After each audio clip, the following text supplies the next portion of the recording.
Red Sox fans have longed to hear it. The Boston Red Sox are world champions. Can you believe it? It hasn't happened at Fenway Park for 95 years. Fires. Swing and a miss. Strike three. It's over. The Red Sox have won the world championship. Tune in to the newest show presented by Clovercrest Media. It's Obie's Backstop Podcast. Catch it twice a week, every Red Sox series finale on your favorite podcast platform. On tonight's show of Speaking It Real, Frank and Carlos are discussing Kamala Harris's recent trip abroad, a graduation that almost didn't happen, prices are going higher, as well as special guest Dan Mosher to discuss Asian hate. All that and more right now.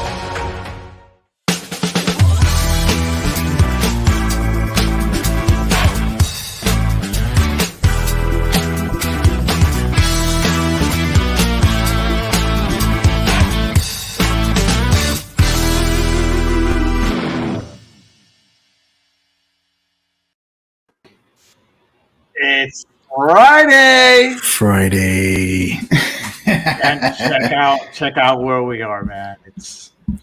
We're here. We are, man. Out having drinks, and no, we're here talking to America. Like they really want to hear what we have to say. Yeah. Hey, look, you know what? I would tell you this. We can't get any worse than what we did on Wednesday with our Wednesday night premiere. Yeah, man, you got to give me the details, man. What happened? Listen. I want to say something. I know some of the details, but I'm going to allow you to really elaborate on what happened. But bottom line is, man, I got to give you props for working your tail off, trying to do what you can for the show. I mean, I know I'm so swamped all week. I have a hard time keeping up myself. This is really your baby. I'm just a loudmouth on Friday nights that like happens to be next to you on the screen. But but props to you, man. You're trying to expand it into different days. You're pulling people internationally. I mean, shit, dude. But yeah, I heard. What? Tell me all about it. It went like this. Okay. When everything was fine. I was talking to her backstage, minor glitches, no big thing. And about maybe 2 minutes before the show starts, she does this. Oh, she froze on you. Completely. Oh, I was like, oh, damn. Oh, damn, we're in trouble. We are in trouble. Because you know what? There was no backup plan. No backup plan. No backup plan. Yeah, but you know what? Look. Send in the clowns. Yeah. And let me tell you, I called in the reinforcements.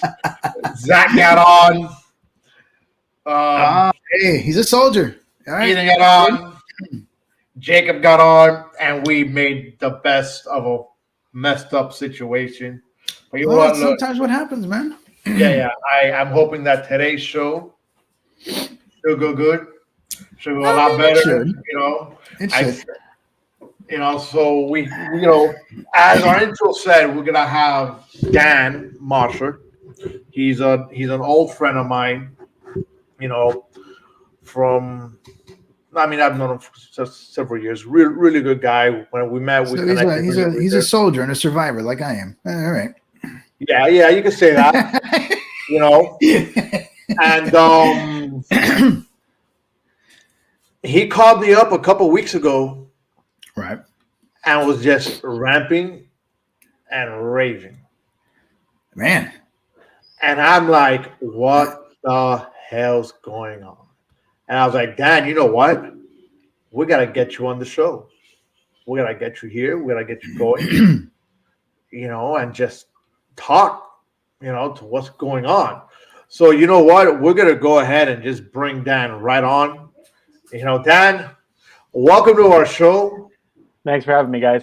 Hey, there he is. Good to see you, Dan. Nice to meet you. Yeah, you too. Big fans. Listen, fan. I mean, Oh, we're both soldiers and survivors of the war that is being Frank's friend. So, Frank's friend. You know, That's right.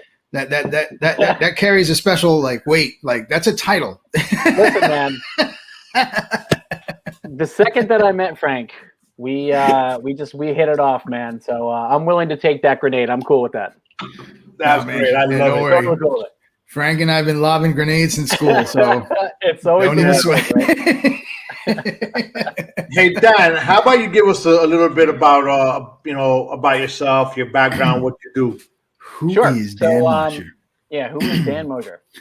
So is it Mosher or Mosher? I want to make sure I get Mosher. it right. Mosher, thank you. Yep. I call him Mosher. No All right. See, Frank messed me up. Blame him. Yeah, that's no problem, man. So yeah, I'm a teacher. I did a lot of traveling overseas. I was actually overseas for 10 years teaching English in South Korea and China. And my wife is actually from China. We have a daughter who's mixed race. And one of the big things that the reason that I ended up messaging Frank is because, you guys have this podcast, which I think is great. The way that you sit on either side of the aisle, but you have that friendship that works. And, in this day and age, it's increasingly harder and harder to do, I think. That's what I said. It's a forgotten art. It's a forgotten art. And it gets to the point where things can go off the rails very quickly because people from all walks of life are just getting more entrenched in these different beliefs and stuff that's going on. The country is just so extreme in their views for everything. Right. So I just kind of had a little bit of a situation with a buddy of mine who I've known forever, probably as long as you guys have known each other. He's always been, and his family have always been conservative. Gun owners, really, really, really conservative, and it's never been a problem for years and years and years. Right. But I could see, as Trump was elected, him getting more and more extreme and dug in and less able to talk about things and just kind of parroting things that he heard. And we couldn't really have a discussion, it seemed like. And then things just got personal really easily. And it really frustrated me because I've never been in that position with him. And so I was like, I know the guy to talk to. So that's when I reached out to Frank. Oh, wow. Man, look at that, Frank. You are now the source of solution, the center of peace and balance. Hey, look. How the hell did that happen? Carlos, don't forget how you and I started. Okay, pretty much that's how we started. I put a post. I went on a rampage. Mm-hmm. I was going back and forth with everybody. Carlos and I went back and forth, and Carlos like, wait a minute, you have a podcast. You already do podcasts. I do this, I do that. I had a microphone. And a microphone. And look, that's generally how we got started. And I'll tell you, Dan, I've gone through what you're going through. It's happened to me with family, which I've discussed it on the show. We considered ourselves cousins. We weren't cousins, and it was a long time friendship. He X'd me out. Yeah. Because of our different views in politics and religion. Mm-hmm. And I'm a firm believer that, if you guys are friends and, you could talk things out, because that's what friends do. We're not there for, because we disagree. You can, politics, religion, your sexuality, let's say, does not define a friendship. Mm-hmm. Okay, it does not. And that's the funny thing for me too about that is I feel like, I never cared about politics ever, never cared about it. And then when I went overseas, usually when you are overseas, in my experience, most of the people who are over there, the expats, are definitely more liberal and progressive minded. And in my opinion, this is just my opinion, would be more open-minded because of the amount of experiences that they've gone through. They've had to live, and just like myself, had to live in other cultures, really become immersed in those cultures, see things that really make you uncomfortable, but then learning that they're not wrong, they're different, and that your point of view, even though you've grown with it your whole life, is not everyone's, and it just kind of changes how you see things. It's almost like they said when astronauts were on the moon, they saw the blue marble and it changed how they thought about things. And me living in such a different world, I mean, complete culture shock for 10 years, and really loving it there, and making great friends and finding my wife and having our daughter really changed how I thought about things. And I even told my wife before we moved back, I said, I'm scared to come back because I know you're going to have to deal with racism. I know it's going to happen to you. And when you live in a homogeneous society like China or Korea, where it's 99% of that race, you don't really get that. I mean, they do quarrel about each other, obviously. China and Japan and Korea always kind of quarrel. But it's like Cubans and Puerto Ricans. I know. Right. Yeah, kind of. Yeah. Hey, listen. Yeah, but it really is. They had wars, they had wars. Right. And there's still a lot of tension there, but it was one of those things I told her. I said, I don't want you to have to go through any of that, and I know it's going to happen. And for someone to say that about your own country and to know it's inevitable it was very hurtful to me, because I knew it was the truth. And it did happen, and it continues to happen. And when you hear one of your best friends, who's like a brother, just kind of say things that have only contributed to that hate, and they just say it because it's just what they parrot. They just say it without realizing that, it affects other people's lives. And hey, my buddy Phil from Korea, there he is. Him and I have had many, many conversations about this. It's very difficult, and it was just hard. And I knew that, like I said, that Frank would be able to hopefully help, and it would be great to get your opinion on it too, Carlos, because I know it's not an easy thing to navigate, but I feel like as you grow older, I feel like you see more of a person through their politics, because the things that you support at a certain part in your life, I think, really change how you look at a person at some points. And I feel like it can tarnish your friendship, and especially if they're contributing to things that put your family in danger, as is the case with my family. We won't even go to New York City to travel because I'm worried about the attacks on them. So, hey, Carmen, what's up? Look at this. Hey, everybody. You guys are coming on. Don't forget to hit that like button on our page. We're always discussing topics, a lot of, just everything all around, so, don't forget to hit that like, share. We're on Facebook, YouTube. We're Speaking of Real is also on Twitter. Don't forget that we're also brought to you by Clovercrest Media. You can follow them also on Facebook, YouTube, Twitch, Twitter, and everywhere else that you get your podcast. We're on there. So, Dan, sorry, I just kind of interrupted you, but go ahead. Oh, absolutely not, man. I get it. You gotta keep the lights on. Gotta keep the lights on, man. I get it. Yeah, but it's one of those things where it's like, because I'm sure you guys have had those moments, but for me, it's like, you understand when you say things like this, you're perpetuating something. And I'll be completely honest with you. What it was is the Wuhan lab thing. So, for me, it doesn't matter at this moment. It doesn't matter where the virus came from. It came from China, regardless of where it came from.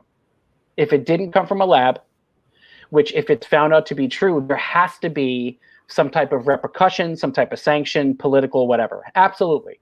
of course, especially if they covered it up and could have helped people, do better at handling it, of course.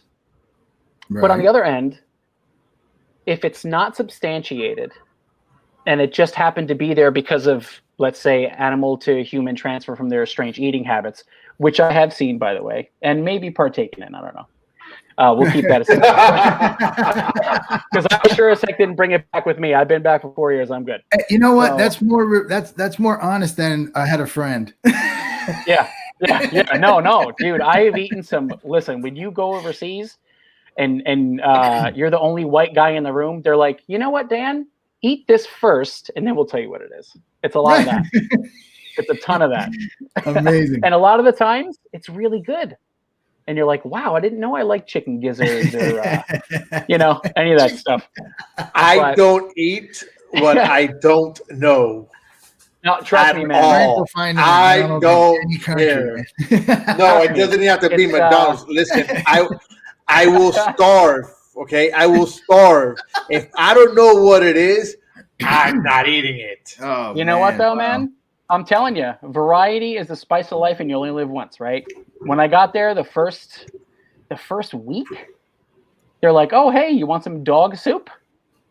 You know what? I'm here. I'm doing it. I'm doing it. Try it once. Gotta do it.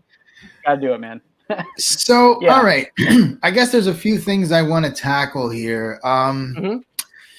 First, why don't you fill us in a little bit about life in China? We only know what we know when we hear about their government, their oppressive nature.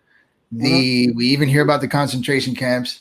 All right, how much of that is exaggerated and how much of it isn't? Well, I'm not going to be able to give you a wealth of information on a lot of that. I was in Shanghai. Okay. I had traveled to Beijing previous to that before I moved, and I was actually there during their national holidays, which is like their independence kind of thing, or the founding of the nation. I was in Tiananmen Square during those days with the army lined up with guns and everything. I mean, in Tiananmen Square there were millions of people. Millions. You were there when the guy stood in front of the tank? No, that was in the 80s. Oh, okay. I was gonna say, wow. By the way, Carlos.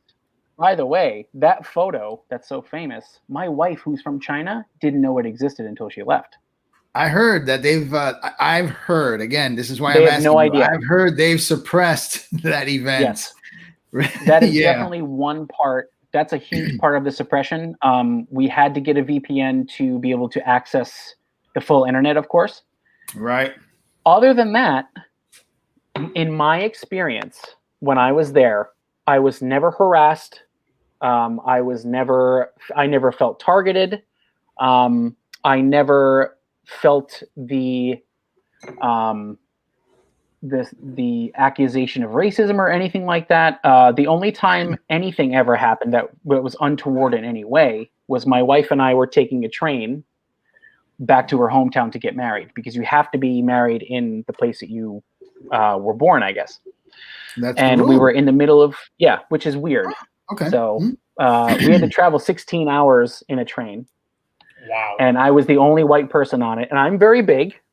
So for 16 hours, I literally had the entire car just looking at me. And you stood out like a sore thumb. Absolutely. Like, there was an old Chinese man who was catty corner for me. And all I saw for 16 hours was this. I was just like... and he would just go back and forth. So I said, I have to stretch. And my wife said, please don't get up. Please don't get up. I said, if I don't stretch, I won't be able to stand up. So we went to the in between the cars, and it was kind of two bigger sections, and it narrowed out. And we were on one side, and there was another side with a bunch of Chinese guys smoking. And one of them saw me, and it was just like a movie, like dominoes. One of them elbowed one, then they all elbowed each other and looked at me in succession, and then started talking very quickly in Chinese. And then they came over, and they were like talking to each other, and they were eyeing me up and down.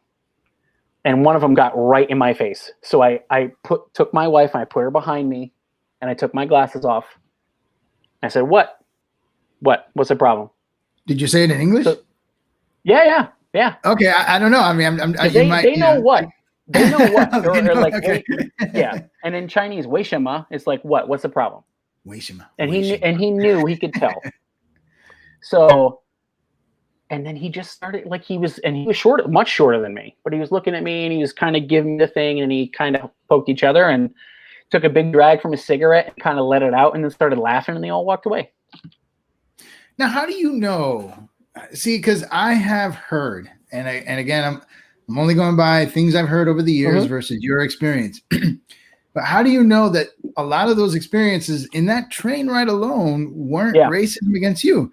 I always tell Frank, real racism occurs at home. Real racism occurs at the dinner table, not out in public. And so I'm not, again, I don't know how much you know the language or anything like that. So I'm just kind of like, but how do you know you really didn't experience it? You might have. I'll tell you this. I think you did. I think in that instance I did, and there's a huge difference and you can tell, there's a vibe. And when you're in Korea and you're a foreigner and people see you, they come up to you, they hug you, they want to take a picture with you, they want your autograph. They're very welcoming and accommodating.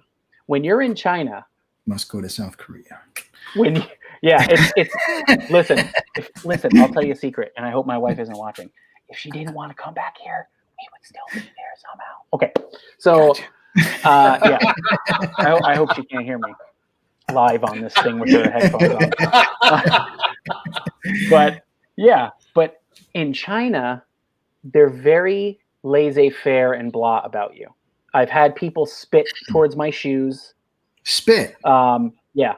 They're big spitters. They're big spitters. Oh, nice. Big time. I've had people spit towards my shoes. They're like, why are you here? I will say Chinese men do get very angry when they see a foreign man with a Chinese woman. Very, very much. Because obviously the population difference between men and women. So then I would have to conclude that it is kind of true that in countries like China, and I've even heard Japan, could be, when you're not part of the culture, you're not a genuine Chinese or Japanese person, you experience a ton of racism.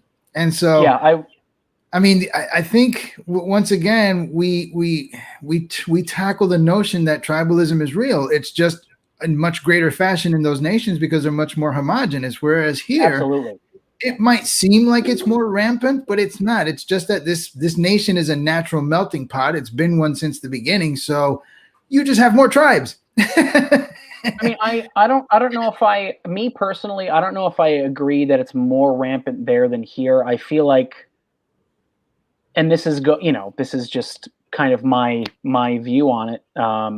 I feel like here, because the United States has such a long history of, overt racism and slavery, and the country was founded on a lot of those things. I think there's an underlying tension that a lot of those countries don't have. I think in China with I don't even know how to pronounce it, the Uyghurs. They are very, they're very, very hostile towards them. They're actually getting them, I think they're like getting them extradited from other countries to bring them back. So that's a huge thing, but it's all covered up. The Chinese toward the Uyghurs? Yeah. Yeah, no, I'm hearing stories about not castration, but what's the word? Essentially sterilization. I think that's the word. They're chemical castration. Right. Yeah. I've heard some horrible stuff, and I can also see it's one of those.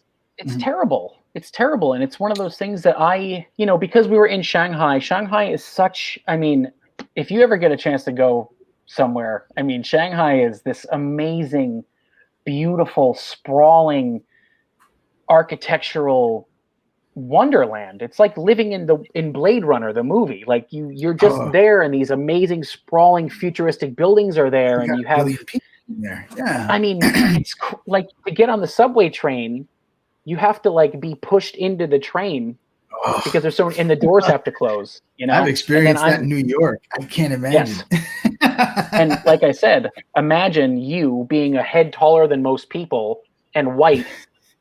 or whatever, and just everybody just being like, just looking at you and like, hey, ni hao, ni hao, Yeah. you know. I think it exists there. It's just different because it's one large group against you, Yeah.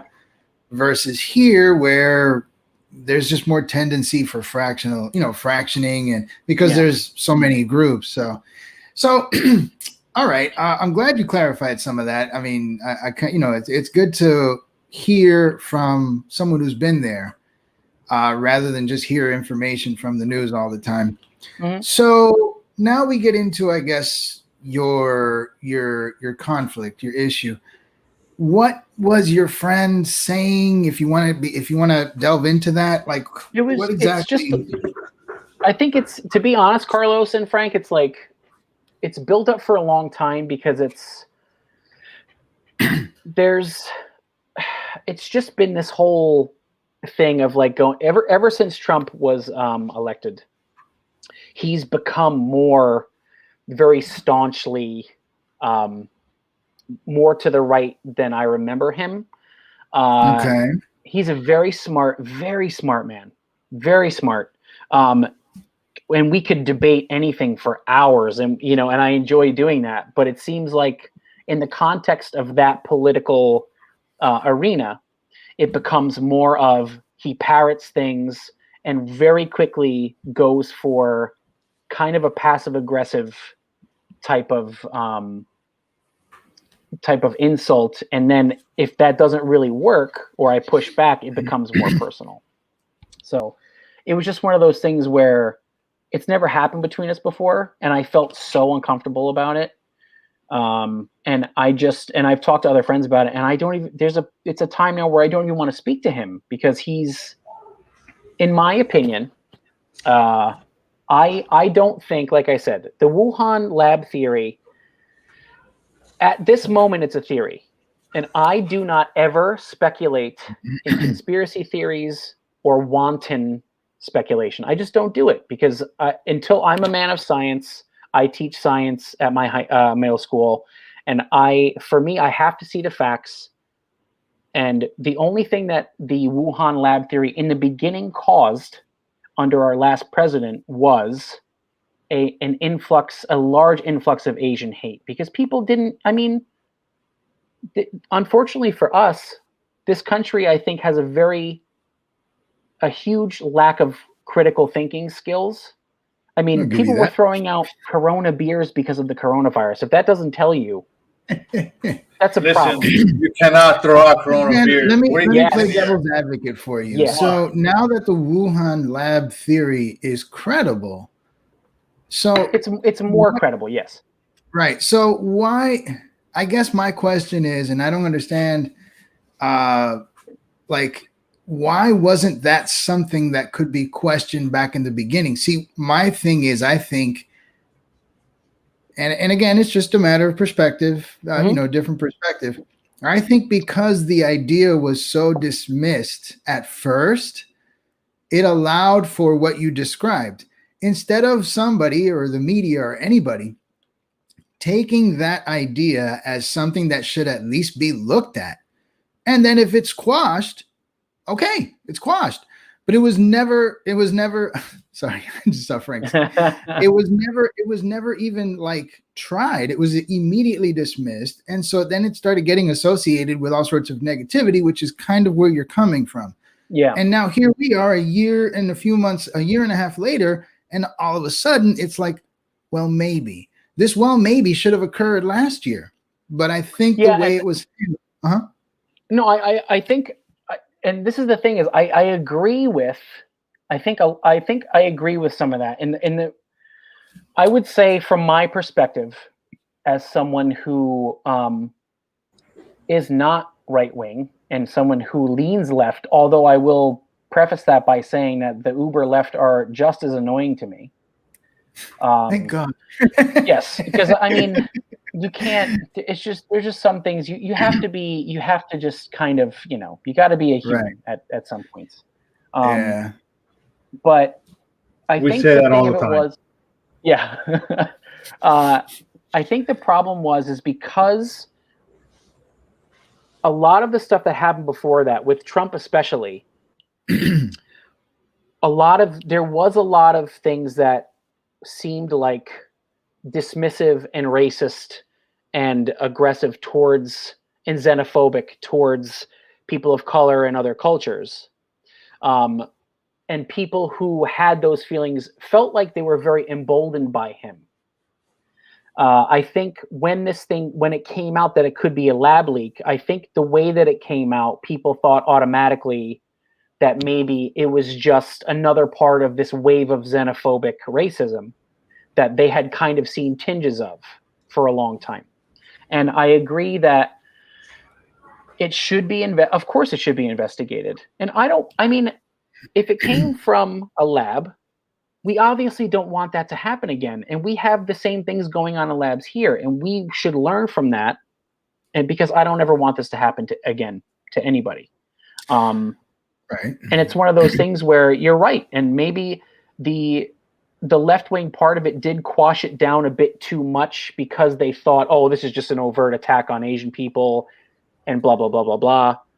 And I think maybe the pushing down, the spring back on that could have been a lot of that, Asian hate. But again, I think that the Asian hate part of it is really, I think there is a lot of racism in this country in general. And I think I don't know how somebody could blame somebody who's here for that, but it happens a lot.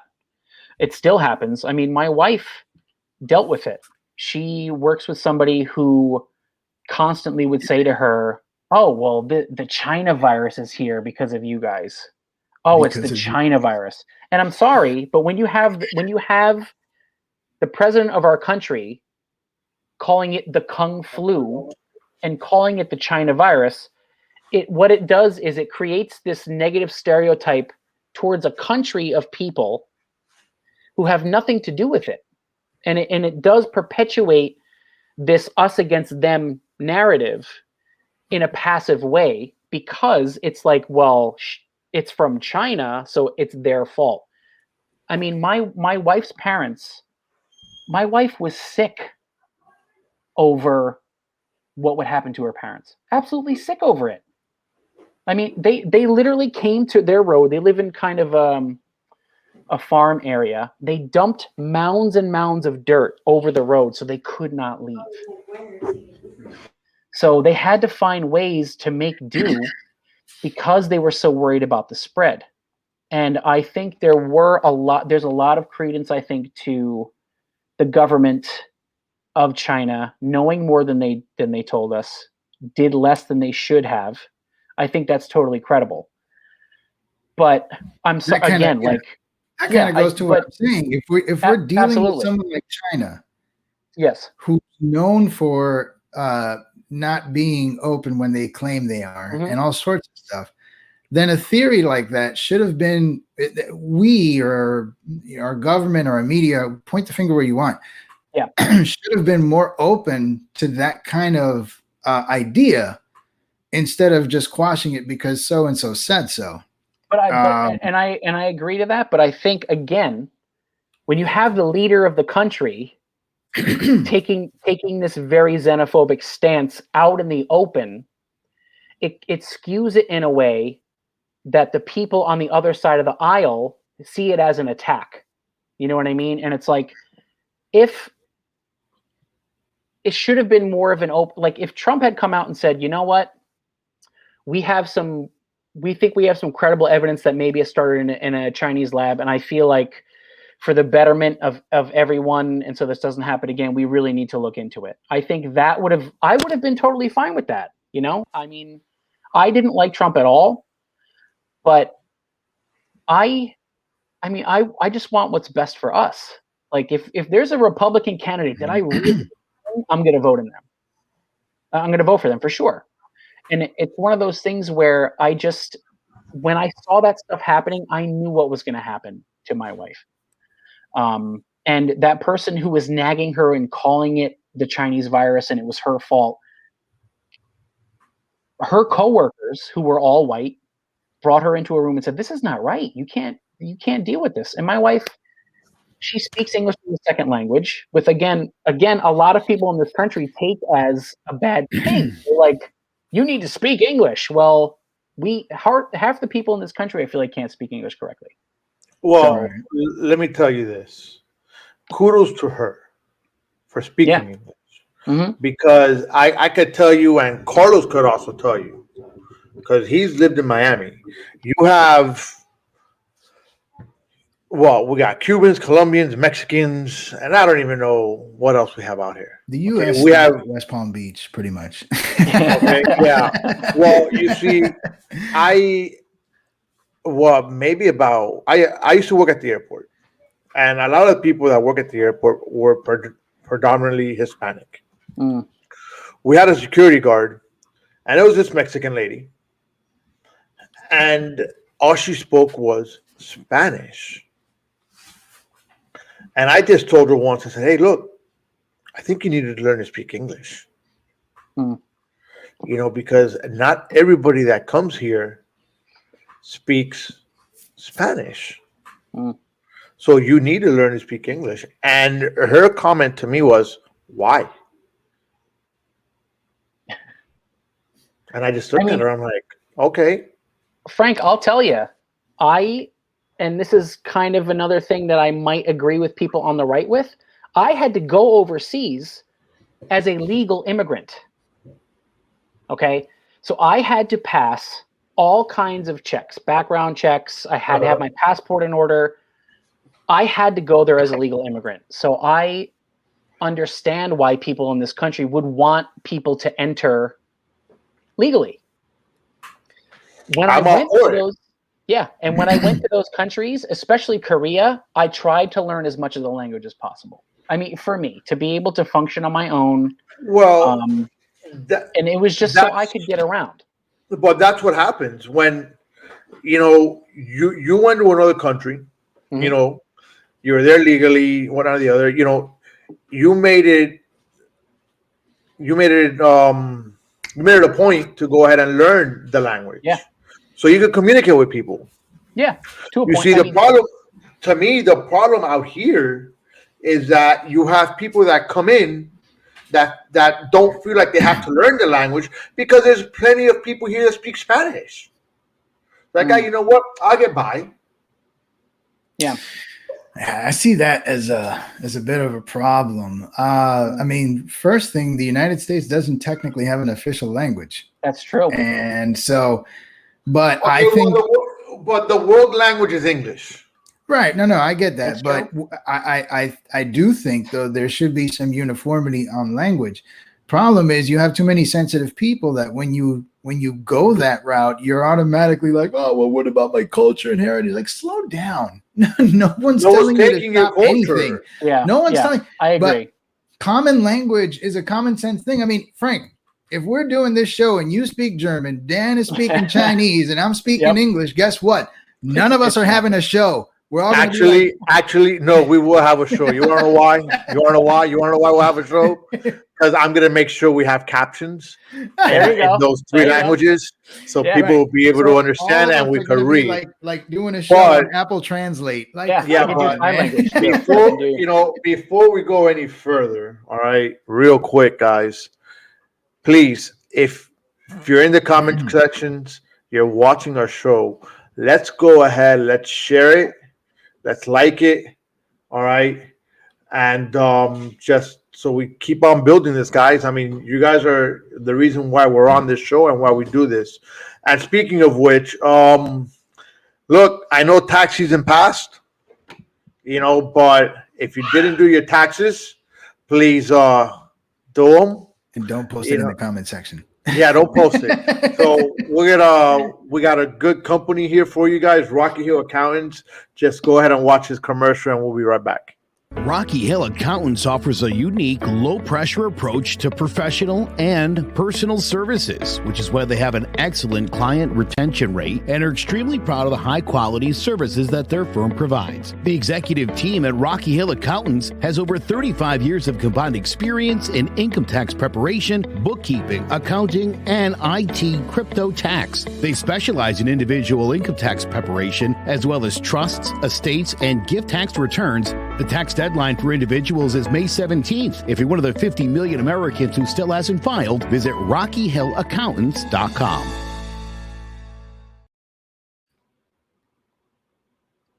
Oh, well, we're back.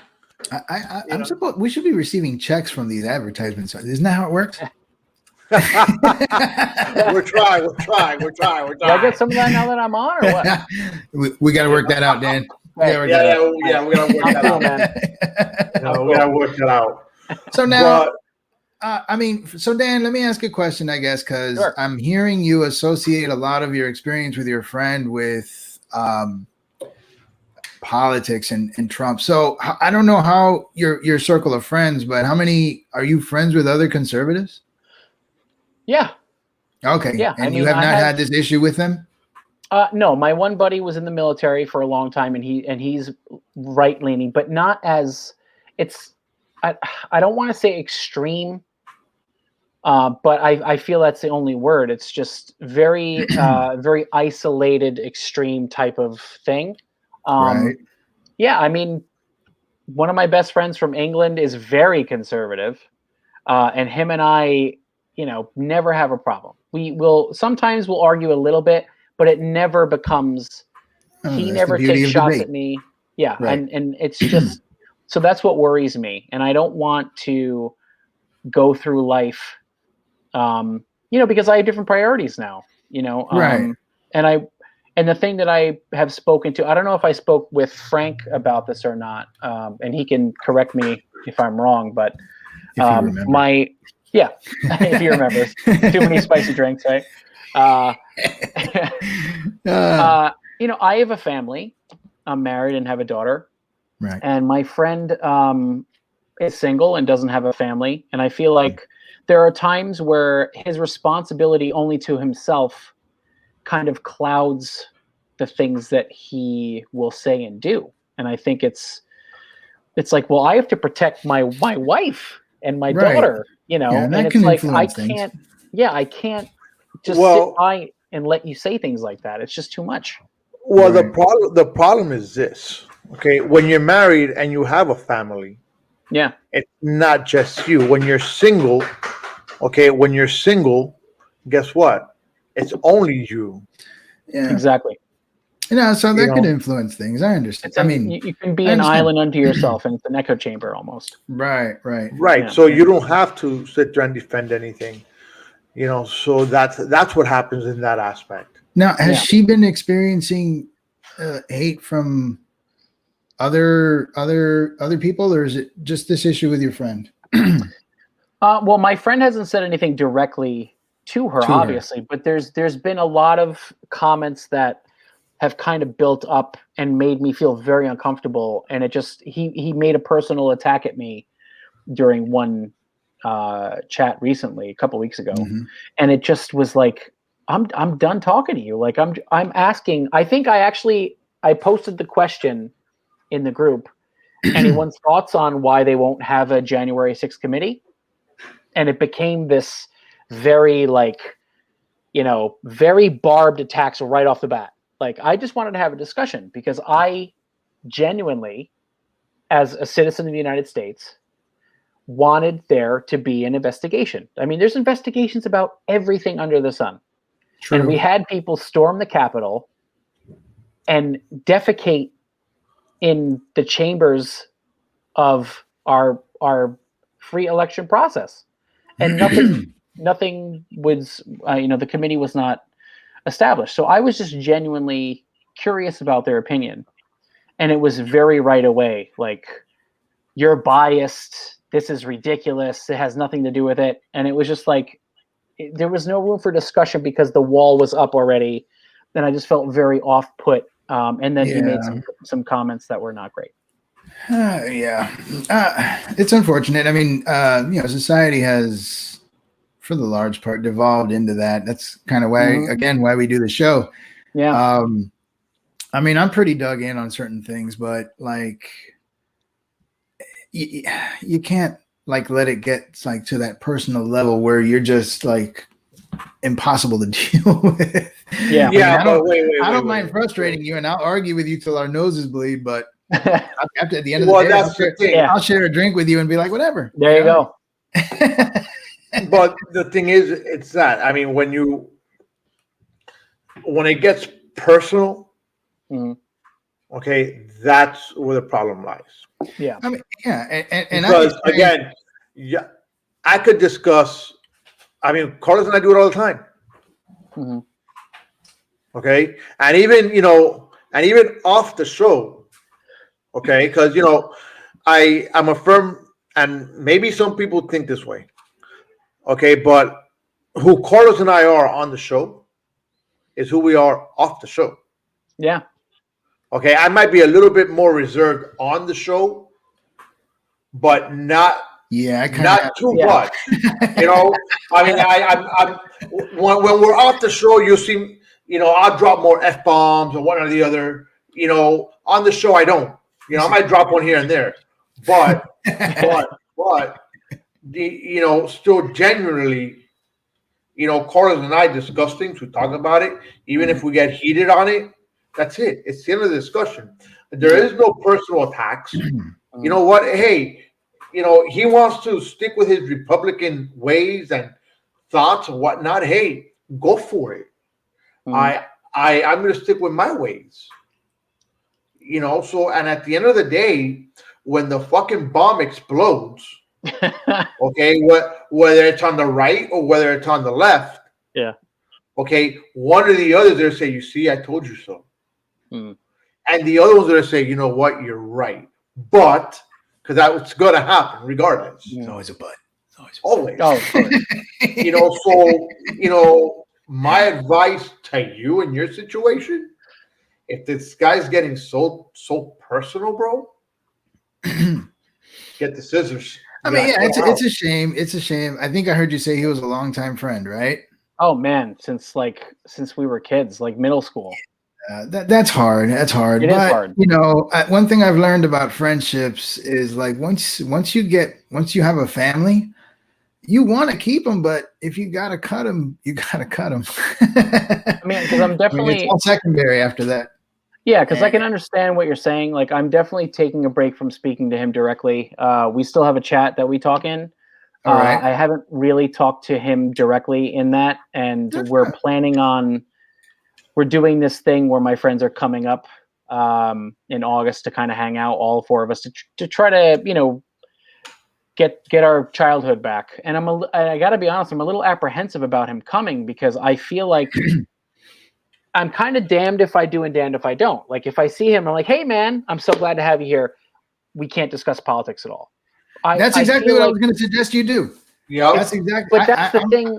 I mean, I don't want to. I hate having to put a caveat on a friendship. Like I hate having to feel like someone who I feel like is a brother, I have to censor in some way because I feel like a real friendship, there shouldn't be that barrier, and we can talk to each other honestly, but it never gets to that pointed, heated thing. And he's going to be in my house. So it's right off the bat, my rules. To respect your rules. So right, yeah. So wait. So he's gonna be in your house, your rules. Yep. So you could censor him in your house. But that's the thing is, I don't want to do that. And I know that. I'm just trying to prove. Yeah. Some points to Carlos as I always do with censorship. No. He can't censor him. He could tell him to leave, and he'll take his uncensored mouth out, but he's not going to be censored. See, that's what. Yes, he is censored because he's censored in his house. I think I'm agreeing more with Carlos. I think because I feel like I think censorship is a bad thing. I think it's a really bad thing, and I want to give somebody the opportunity to read the situation and understand that it's not cool. Like, but Dan, you know what? And I'm going to be super honest. And my sister brought it up also. Yeah. Right now in the comic session, if you notice, her thing comes out saying, "Don't bring up politics." Yeah, I'm not. Okay. I'm certainly not. and if you're going to have them there, you need to make sure that anybody that's going to be there knows, hey, look, we're not going to talk politics. For the savior of our friendship, we're not going to talk politics because you know what? Yeah, that's a easily established rule. And and I'm going to tell you this, okay? And I think one or two things will happen here. Mm-hmm. He might tell you, "Hey, why don't you want to talk politics?" Oh no, this is No. I Because understand you. it's a dumb question, but he might come up to you, say, "Look, why don't you want to talk politics?" And then you just come back to, "Well, you know what? This is why." Blah blah blah blah blah blah. Mm-hmm. Look at everything you're saying and you're doing, and I can't. No, I have a better idea. When you with that kind of response, Frank, I'm not saying you shouldn't be honest. I'm not saying that, but when you say that, you make the answer about him. You want to say it something more like, "Listen, we all know that topic is dynamite with a short fuse, and I'm gonna have a good time with all my friends, so it's out." And that's that. I'm gonna tell you where I just about him, and I think everybody would. I'm gonna tell you why I disagree with you there, Carlos. This is why I hate the show. No, this is why I love the show. This is why we love the show. I think you have to go ahead and you got to tell that person, "Hey, look, this is why I don't want to talk about it, because I feel like you're attacking me and my wife." And the guy there has an option. Yeah. Right. Because if it's you have to front the situation, okay? If the situation arises. If he comes up to you and says, "Hey, look, I don't want to talk about this because it's, why? Because, hey, buddy, check out everything you've been saying. Check out everything that's been going on. And check out who I'm married to. Yeah. You're offending the crap out of me. And you're driving me nuts." Yeah. So regardless of the friendship, you have to be honest. You have to be real with your friend. Listen, man, I'll tell you right now. When he comes to my house, first of all, my wife is here, so it's going to be harder for him to get away with it. And my wife would whoop his ass. Dude, she's half my size, and she'll whoop my ass. You know what I'm saying? I'm a big dude, right? Hey. She knows that Chinese kung fu, and I'm serious. She knows it. So she literally knows it. I have a thing here for you to ask you, man. Since you're also an educator as far as Carlos. Mm-hmm. I read online a story the other day, right? There was this kid in Louisiana. He had to he was graduating, and apparently either he got confused with the dress code, with the shoes, one or the other, right? So as he's getting ready to go up to the podium or up the stage to walk, he's turned away because he had the wrong shoes. Oh. Okay. Really? So yeah, really. So I'm trying to read the article. I'm looking at the picture. Go on. I touched up on it a little bit on Wednesday. So my thing here is, if you're the person that's on that stage, okay, and you have a child that does not have the right shoes on, regardless, are you going to let him walk, or are you going to turn him away? He's graduating. I mean, as an educator, and I have to preface this by saying I work with a lot of kids who've been through a lot of trauma and, abuse, neglect, that type of thing. So the kids that I work with need a lot more love and care than others, I would say, although everybody does, of course, right? And you need, especially in education and schooling, you need people who are there to support you and to shepherd you on your way into your life where you're a productive member of society, right? To get to the point where a kid struggles and they do their best to reach that final goal of graduating. And then the audacity of somebody to try to withhold all of that years and years and years of work from that person based on something as frivolous as shoes is, to me, absolutely absurd and goes against all of the support that teachers give kids. It's like there shouldn't be, and that's another thing where it could be misconstrued as racist or classist. Like, if a kid works hard and earns that diploma, they could walk across that stage in a potato bag. They've earned it. It's theirs. That diploma is theirs. You're just holding it for them to give it to them at an appointed time so you can have a showy graduation. It is their diploma. You do not have the right to then not give it to them, in my opinion. I completely agree. Yeah, it's kind of silly. It's very silly. I mean, as you saw in the picture, actually, the person that was next to him was the teacher.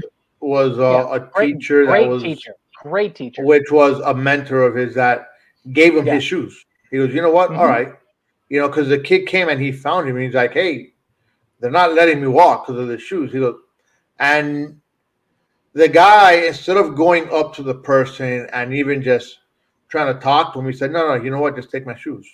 Yeah. He took his shoes and the kid walked. And it's smart too, because of that. Is phenomenal. It's amazing. And it should be a natural reaction. Like, you want to avoid any untoward behavior, any outwardly disruptive behavior by arguing with that person. I hope that he had a discussion with that person afterwards behind closed doors about how ridiculous it was as a human being. Like, and there's another story. I don't know if you guys heard about this, but I think in Spain, there was a boy, somebody wore a skirt to school. I think it was a boy who wore a skirt to try to challenge gender norms. And they were taken out of the classroom and brought to a psychiatrist's office and grilled about their gender identity. And what happened after that is all of the male teachers then wore skirts in support. And it's like, they're in this day and age with Corona and war and hatred and like just this, the saturation of social media that clouds things and disinformation. There are so many things that should be pure, and education should be one of them, because education is one of those things that is a right to people, and it's part of true freedom. Education is a cornerstone of true freedom. And when you take a kid out and you deny them an education for something that could be politically hot button or a kind of topic of the month type of thing, because listen, the gender thing is very over publicized, and regardless of what you think about it, I just feel like there are adults that don't, especially in education, that just, they forget that beautiful, simplistic thing about education. It's amazing to teach kids and see them work hard and see them get things and know that they will be able to be a productive member of society and could change the world, and it's a very idealistic. I agree with that. It's a very the problem comes from upstairs. And it's always that way. The educators on the ground floor who are in the classroom day in and day out, we work so hard. We care about kids. We love them. And then that's all you want to do. That's all you want to do. But then you get these ridiculous little mandates and memos and it pollutes the entire scene. Oh, I know exactly what you're talking about. And Carlos, you said that you and I share very similar type of student populations. I mean, I've been spit on, stabbed, hit with things, cursed at constantly, but hurt people. Right. You know what I mean? Those are the people that they're testing you to make sure that you're not going to run away. They're going to put you through the paces to be like, you know what? Everyone else left me. You're going to do it too. And when you go through those things and you transgress, or you transcend those things. And you have so many people that have shepherded that kid who was going to graduate through their educational life, and one administrator is going to try to take that away from them. I think it's absolutely ridiculous. That's a ridiculous thing. I'm glad. It's a good thing the teacher came in and stepped in and helped out like that. That's that quick guy should thinking. get a medal. It's good. That guy he's a hero. It's good. Wow, Frank, it's been a hell of an hour. It has been. I mean, hey. And honestly, I think this was a counseling with Frank and Carlos session because Dan just let it out. I think he needed it. He needed it. And super happy, man. And to talk to two people who don't necessarily see things the same way. And I'm pretty sure for him and for hopefully anybody who's listening, it's like, holy cow, 3 individuals who are looking at the same plate and see something different are actually talking about their meal and having a good discussion about it. Great. Yeah. Hey, listen, Dan, you can come on the show whenever you want. Yeah, man. I had a great time, man. I love it. I would tell you that this is what show is this? 22nd show. Wow, that many. Okay. Yeah, man. And if you really soon enough, 30 years. when you really look at it, it's our 22nd show. It's our 21st Friday. Yeah. So it's our 21st week of doing this show. That's right. Frank is expanding. This is now. All right. So actually, we are expanding to Wednesday nights. You're more than welcome to join on a Wednesday. Right now, I know Carlos has his hands a little tied. 2 jobs and kids. For him, Wednesday nights are rough. But hey, you're free on a Wednesday. You're more than welcome to join me. I'm actually gonna have my brother that he was in the comments. Actually, right here. Frank is asking you to be the backup plan and stay in case the show blows up again. I had a great time, man. Super fun. I'm gonna tell you, and everybody else that's out there listening. All right, my brother and I, we are on 2 separate sides of the spectrum. All right, nice. Completely. Since we were kids. Okay, so you know that show is gonna have sibling rivalry. Oh yeah, fire and ice, man. I have to console Frank after, and we have to talk about it. Oh yeah. Nice. Our Friday shows are gonna be our Wednesday cleanup. Awesome. But hey, look, thank you for coming on, Carlos. What could I say? No, man, great show. It's another, like you always say, Frank, whether you disagree with what we say or whether you agree with what we say, we're keeping it civil. We're keeping it as honest as we can. We're keeping it fair. But most importantly, we're keeping it real. We're speaking it real. That too. Yes. Thank you guys so much, man. I appreciate it. Yeah, we're always going to speak it real. It doesn't matter what, again, you know what? Carlos just tried to end it and he killed it. So what's going to happen is now I'm just going to come right now and I'm going to clean it up. All right. And you're going to see how this is going to end. All right. You might not agree with what we're speaking, or you might agree with what we're speaking. But at the end of it, DeSantis is not going to get 2024. No, sorry, buddy. Okay. Sorry, buddy. But Not happening. We will always be speaking it real. See you on Wednesday, guys. Good night, everybody. Hi, my name is Zach LaPlante. Have you ever imagined about starting your own podcast or radio show to voice your opinions and share your passions with others? You think to yourself, how would I even start something like that? I don't have any equipment or any experience whatsoever. Well, look no further. The folks at Clovercrest Media got you covered. Clovercrest Media Group is home to over 30 individual podcasts, like Divide We Stand, I'll Piss You Off Shortly, Speaking It Real, and so much more. At Clovercrest, our sound engineers only believe in the best sounding audio quality, and their expertise will make your podcast sound professional and pleasing to your viewers. As a media group, we are obliged to every type of media available, including, but not limited to, video, audio, photography, and digital media marketing, as well as live streaming, and so much more. As we say here at CMG, the harder we work, the luckier we'll get. To jumpstart your podcast or program, go to clovercrestmedia.com and get to recording today.